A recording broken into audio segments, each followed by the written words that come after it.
This content is generated for creative and entertainment purposes only and should not be taken as medical advice. The information presented is not a substitute for professional medical consultation. Always consult with a qualified healthcare provider for any health concerns or before making any decisions related to your health or treatment. If you are experiencing a medical emergency, please seek immediate help from emergency services. For mental health support, resources are available from organizations like the National Alliance on Mental Illness, NAMI, and the Substance Abuse and Mental Health Services Administration, SAMHSA. What happens when a family, following every guideline, finds themselves in a situation they never imagined, a situation where the very system they trusted seems to turn its back on them? Today, we're diving deep into a story that's as complex as it is heart-wrenching. It's a case that raises important questions about public health, individual experiences, and the conversations we're having, and perhaps the ones we aren't. This isn't just about one family's journey. It's about navigating a world of medical information, seeking answers, and the challenge of making your voice heard when you feel like no one is listening. We'll explore the official guidelines, the data that supports them, and the established processes for addressing health concerns. But we'll also step into the shoes of those who feel their personal stories don't fit neatly into the statistics. Imagine this. You're a parent doing everything you believe is right for your child. You follow the established schedules, you trust the experts, and you believe in the system designed to protect public health. Then, your child's health takes an unexpected turn. You start asking questions, looking for explanations. You turn to the very authorities you placed your faith in, but the answers you receive feel incomplete. The reports you file seem to disappear into a bureaucratic maze. This is the reality for some families. Their journey often begins with a subtle change, something that only a parent might notice. It's a shift in behavior, a new health issue, or a developmental delay. Initially, it might be dismissed as a phase or a common childhood ailment. But as days turn into weeks, and weeks into months, the concern grows. Doctors' visits become more frequent. Specialists are consulted. Tests are run. Yet, a clear diagnosis remains elusive. For these families, the quest for answers can become a full-time job. They spend countless hours researching online, poring over medical journals, and connecting with other parents in similar situations. They document everything, every symptom, every appointment, every response, or lack thereof. They create timelines, trying to connect the dots and find a pattern that might explain what's happening to their child. One of the most significant challenges they face is the feeling of being dismissed. When they bring up their observations and concerns, they sometimes feel their experiences are categorized as anecdotal, statistically insignificant, or simply coincidental. This can be incredibly frustrating. For a parent watching their child struggle, their experience is anything but an anecdote. It's their entire reality. They're not necessarily looking to challenge the whole system, but to understand how their child's unique situation fits within it. This leads to a crucial point of discussion: the difference between population-level data and individual health outcomes. Public health policies are built on large-scale studies. They are designed to achieve the greatest good for the greatest number of people, and the data overwhelmingly supports the success of these programs in preventing disease and saving lives.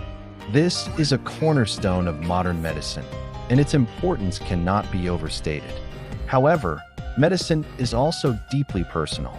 Every individual has a unique genetic makeup, a unique immune system, and a unique set of environmental exposures.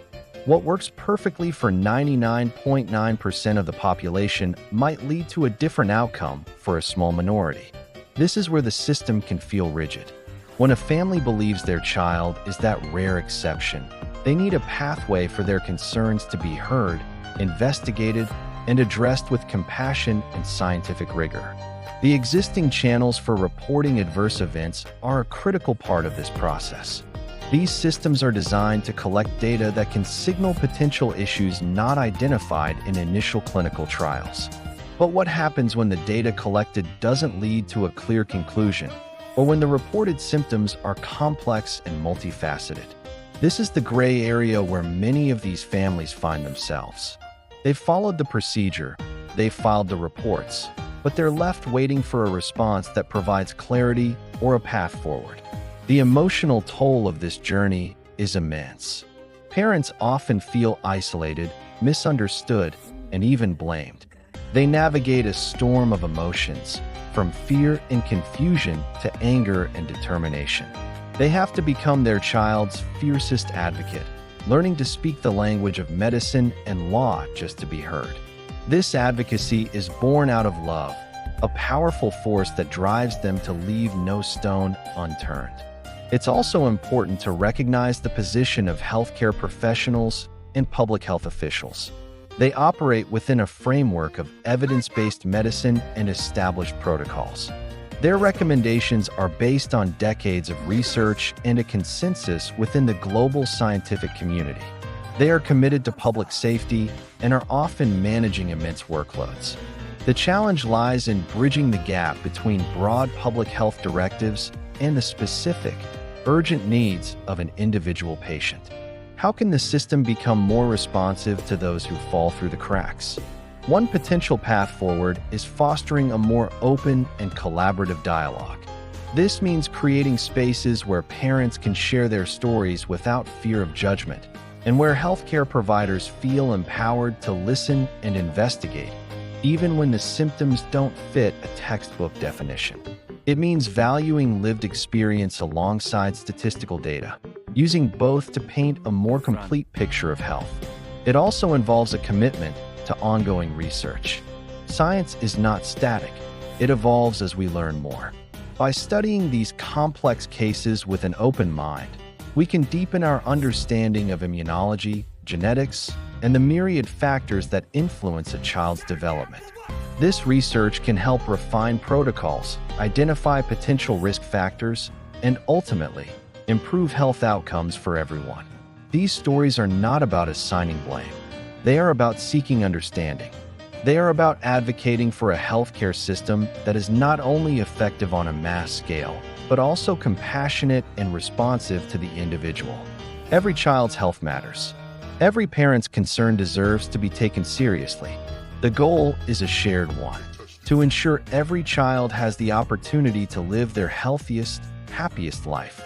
As we conclude, let's reflect on the core of this issue. It's about communication, trust, and the human side of medicine. It's about finding a balance between robust, data-driven public health policies and a personalized, patient-centered approach to care. These are not mutually exclusive goals. In fact, achieving both is the key to building a stronger, more resilient healthcare system for the future. The conversations may be difficult, but they are essential. By listening to one another with empathy and a shared commitment to the truth, we can move forward together. Thank you for joining me on this deep dive into a very complex topic. If this story resonated with you, please share your thoughts respectfully in the comments. And if you believe these conversations are important, consider liking this video and subscribing to the channel for more content that explores the critical issues of our time. Stay curious, stay engaged, and take care.